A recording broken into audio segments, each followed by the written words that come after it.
Puro sa amo mga hilig. Pag makatugtog makikita mi mabuhi among dugo.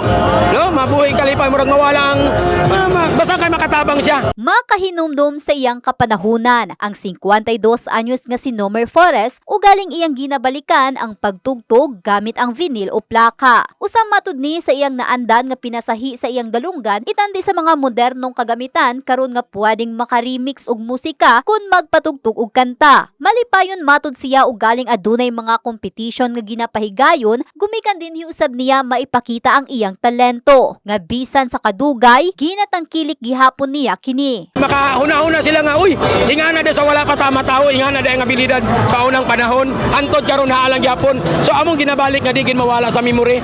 Ato sa mga bagong tubo, maabda nila ba? Ali ang dagom.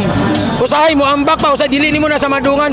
Do para lang gyapon sa kaning bago karon nga computerized na diretso na lang kada digin manual gyud. Kay kun dili nimo na masapa ang pagtugtog, magsinumbagay na magkinabayo. Usong matud kini panahon sa 70s ug 80s nga henerasyon. Gani nahimo sab kining stress reliever kung ikaw hilig ang musika. Especially when you are referring to those old ones, yung mga old ones, hindi na sila malaos kasi old naman sila.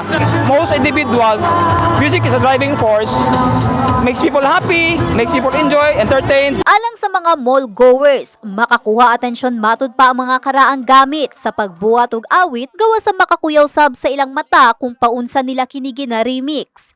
Ang 19 anyos nga si Jovan, nakahiligan na ang musika. Dili lamang siya bisan man ang iyang tibuok pamilya. Hinungdan o galing adunay mga exhibit sama ni ining Plakador del General, gadayo gayud sila aron lang nga mutan-aw. Gusto ko nang madunggan kay karon kadunggan gani. Ano, gikan man mi og Marvel niya ni diretso lang Jensen kay nangita og piyesa niya ni hapit ko diri sa Plakador nagtanaw. Stress reliever kay siya kay ligan man pod. Ganahan po kay nga mamina matugtog. Sigon sa founder sa maong aktibidad nga si Danilo Comenta, duha ka tuig na matud nila kining ginahimo panahon pa sa pandemya. Ug karon alayon sa Tuna Festival 2023, gusto usab nilang ibida ang mga sinaunang instrumento, pinaagi sa Battle of Analogs DJs. Yung kagahapon, daghan mga batanon, na-curious sila ba kung ano-ana. I-share lang nato, namo tong mga music budget namo sa una, atong mga early 60s, 70s, 80s, murag mariminis na to, ibalik na to ang mga ano. Actually, ang nagkuhan gid sa ako ang maghimo aning grupo, si Ma'am Yelsi Catulpos, kay siya, vinyl collectors man po na siya. Actually, daghan diri mga collectors sa plaka or vinyl. Dili lang nato maibawan, wala man nila gina sa ang ilang mga collection.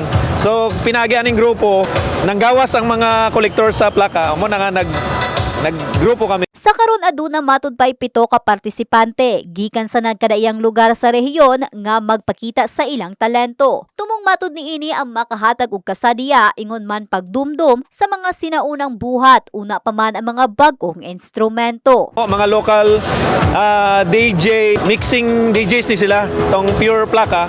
Dati ni sila mga DJ sa katong mga diskuhan. Mo ni sila karon nagbalik. Bali na reborn na sila. Bali nami bisita karon taga Davao mga DJ pod, mga analog DJs. Nga murag na ignite pod namo. Paypon ko nga diri ang source ato In the heart of changing lives, kini si Russell Jean Mantile sa Brigada News Jensen, Brigada News.